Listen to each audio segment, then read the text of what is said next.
Hey guys, so I am here at the end of 2018. It has been a roller coaster of a year.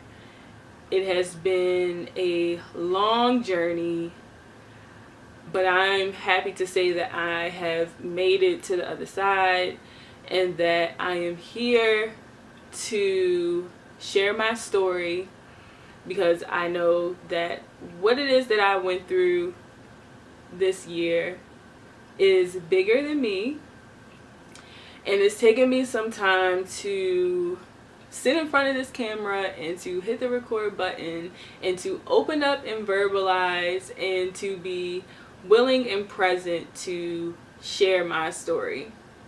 And so I'm here today to finally do that, and I hope that this video reaches those who are like me, who feel that they are alone.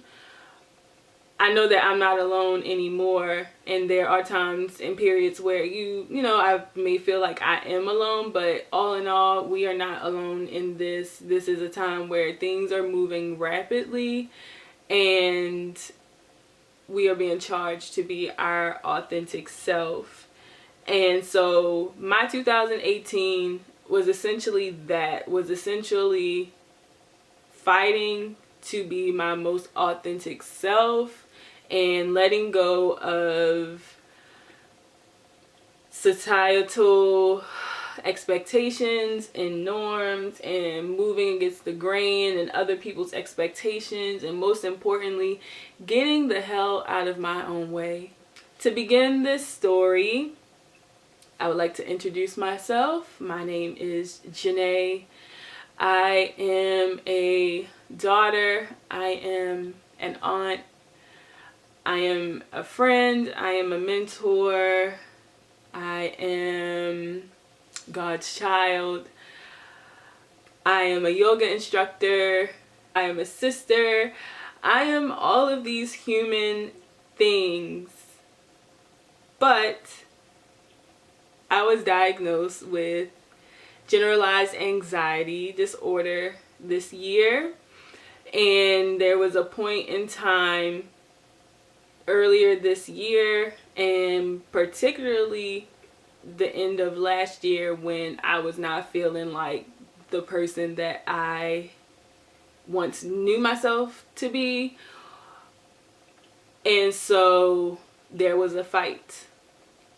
There was a fight and there was a push with reality and where I could see myself being. Despite my anxiety, I am a light being having a human experience. And anxiety is nothing more than a natural human emotional response, but it is when you are faced with a series of traumatic or triggering events that then your body becomes a little bit more sensitive to those stimuli, and so therefore it begins to respond in most times that fight or flight response, or sometimes even freeze. And so for me, in my experience, which triggered my anxiety was August of 2017.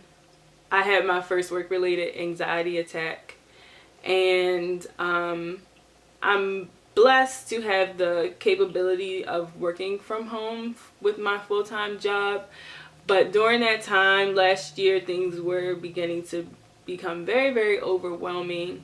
And I think that the work from home culture, especially within like the millennial generation, is a culture that isn't really talked about too much.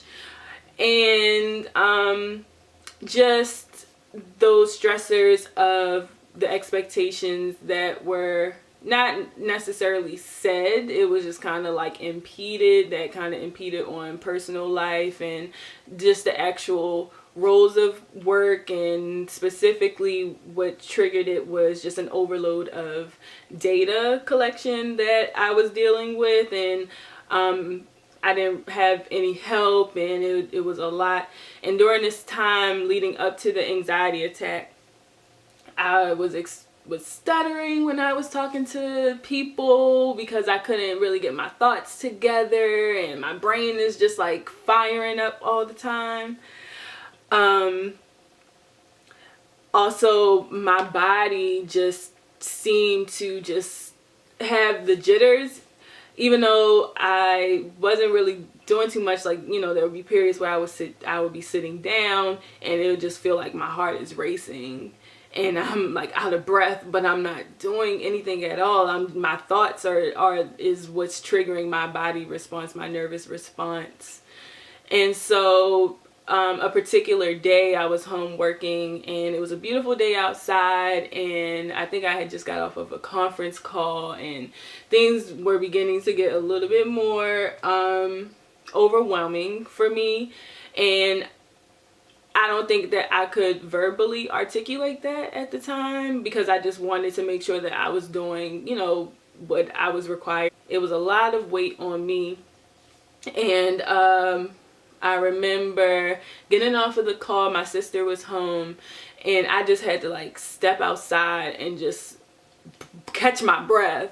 I had to catch my breath, and as I'm trying to catch my breath, I'm realizing like, oh, like I really can't breathe right now. Like I can't breathe. And so I'm trying to breathe, and I'm like shaking, and I'm pacing on the deck and just like, what's happening? What's happening?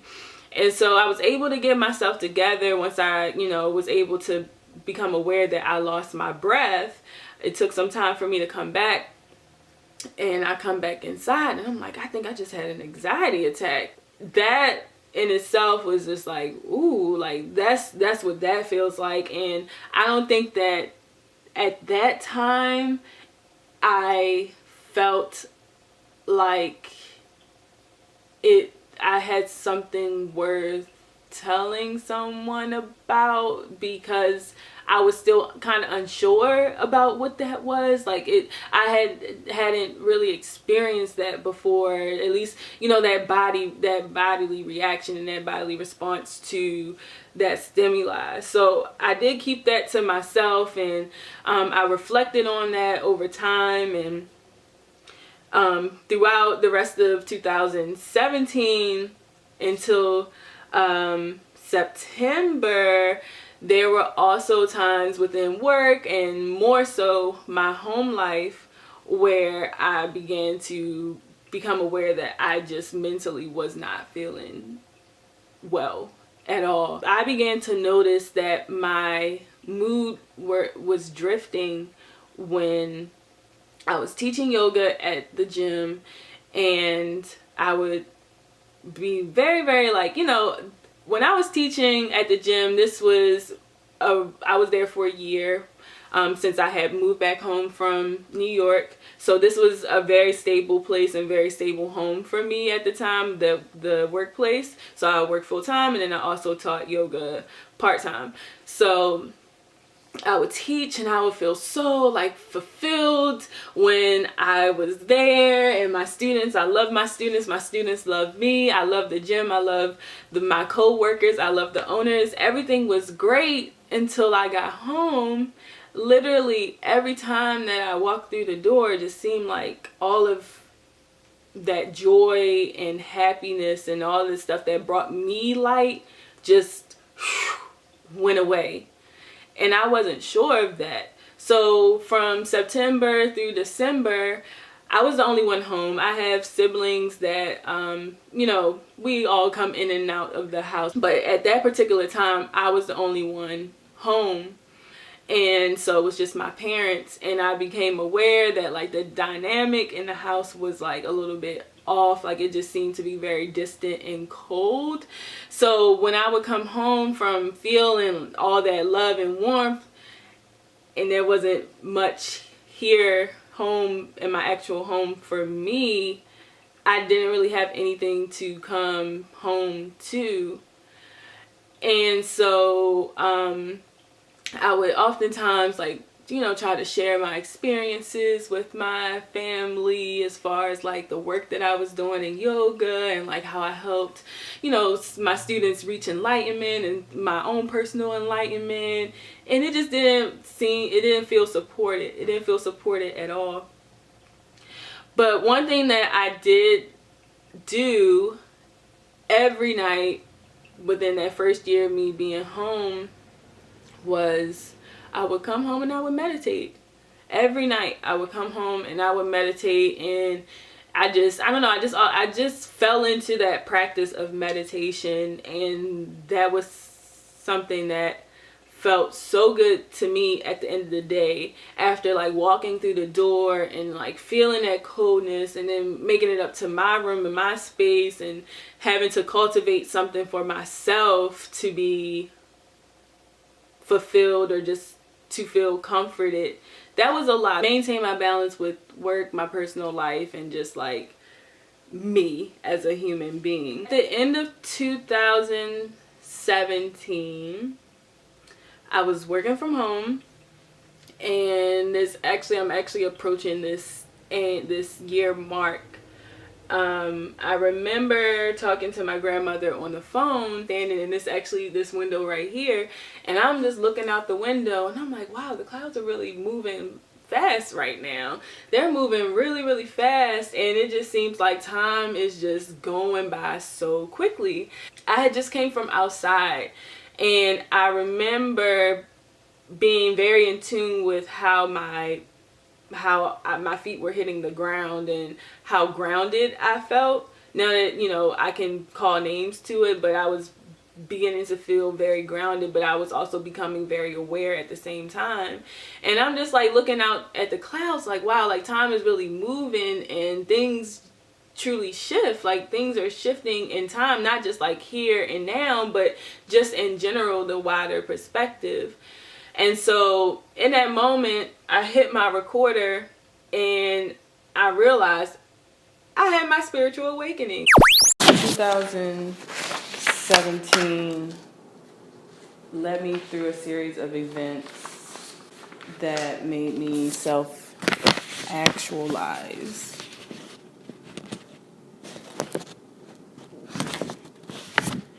What my role in society was, and being a little bit more sensitive and apologetic for people's feelings, because ultimately my feelings have been hurt. This process required a lot of truth. So much truth that literally the truth will set you free. I feel myself elevating. I feel my world is shifting right in front of me. And it's crazy. The moons change, the weather changes, the color of the sky changes, people's faces changes, places changes. Like my perception is so free, and I'm giving myself so much permission to let myself soak all of this in and just live in the moment. And let that be my energy source. The positivity is what is taking me higher. Letting go, and propelling. God created the universe. There's endless possibility out there. So therefore, I am the embodiment of impossibility. Nobody can stop me. Nobody can stop me. In his eyes, I have no flaws. I want to share my light. I want to grow. I want to plant seeds. I want to grow with other people. I'm a prism of God. God's light shines through me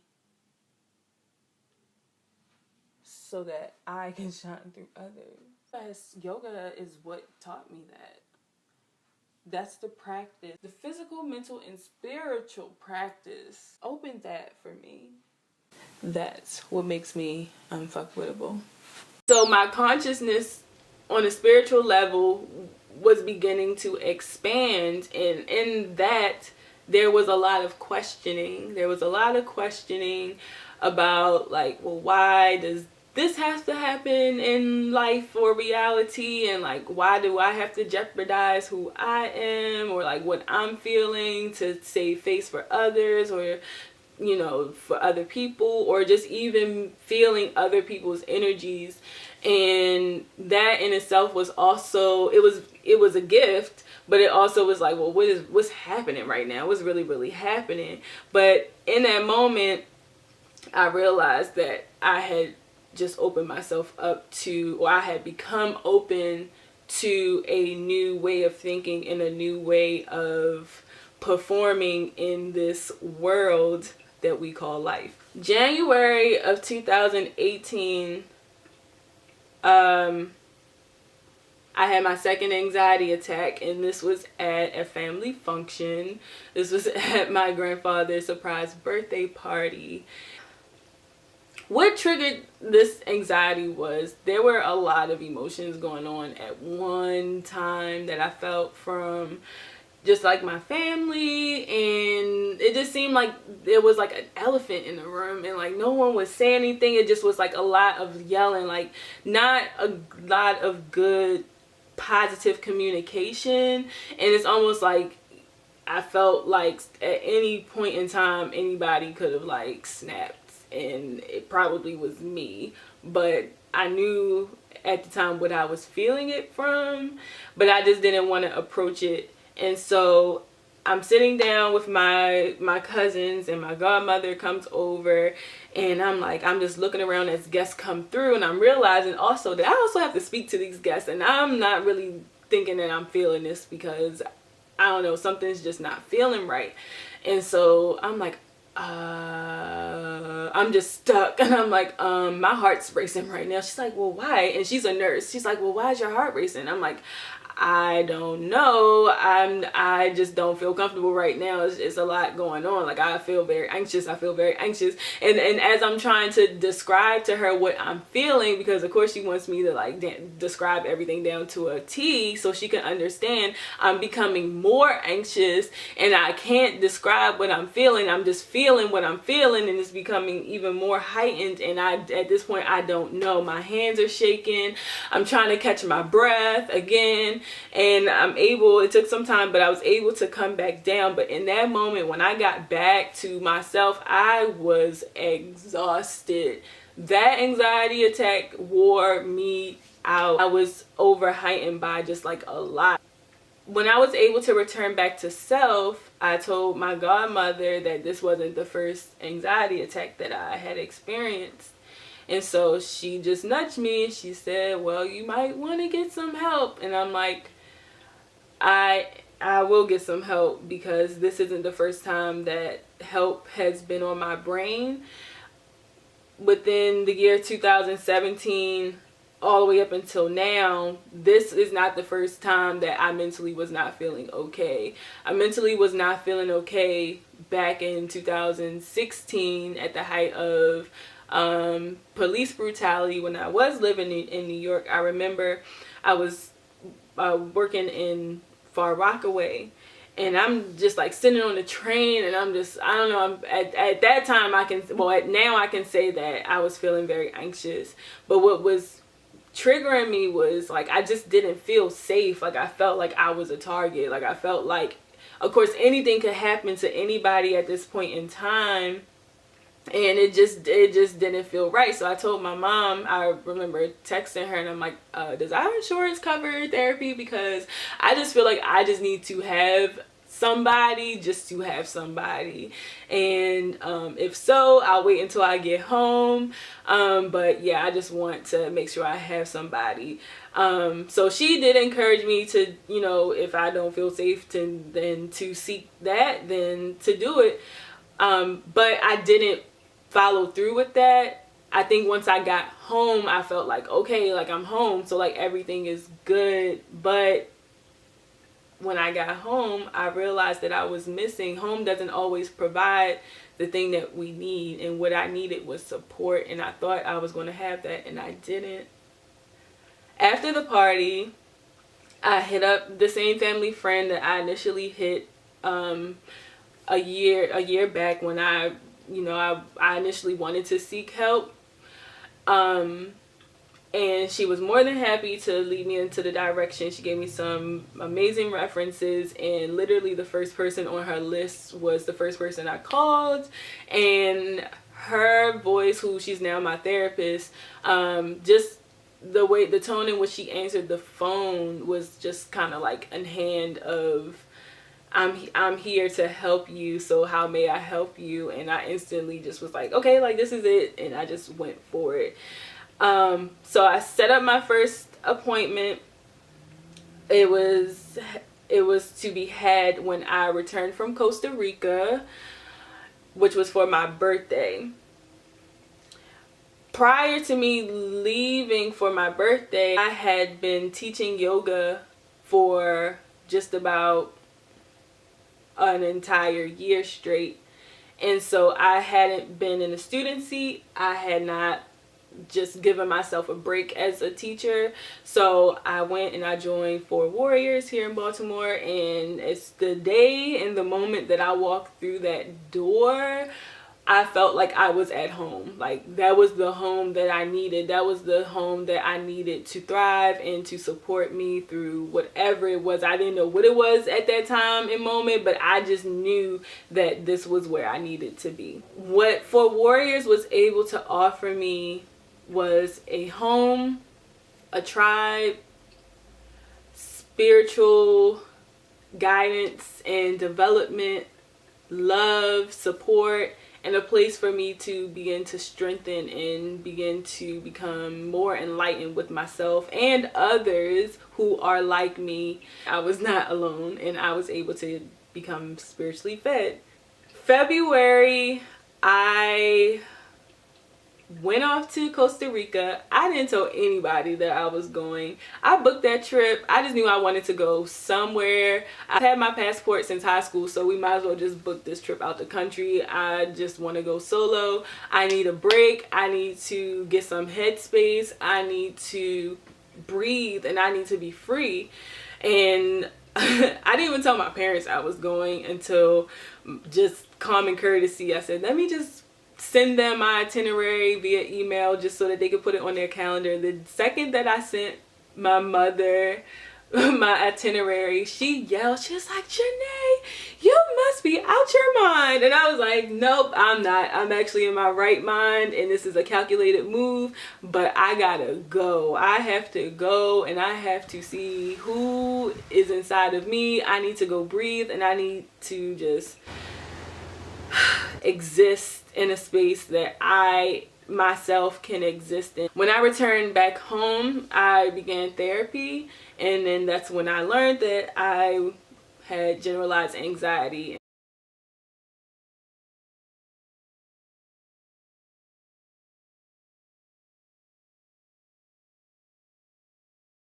I also was not diagnosed with depression, which I thought I also may have had.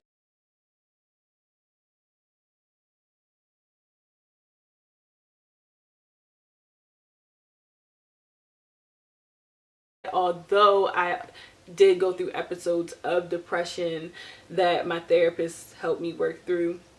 And she also noted that oftentimes people with anxiety, they very, very easily tip into depressive states. And there were many times throughout my yearly experience that I did tip into depression. She's like, we can go the medication route, but I don't think that you are in that position where you need that. And she's like, you are actually very lucky because, because you are a yoga instructor, not to just assume that you have all the tips and trips, but we can work together and you can teach me as well, like some of these mindfulness practices. And so we decided to go the cognitive behavioral therapy route, where a lot of the work fell on me.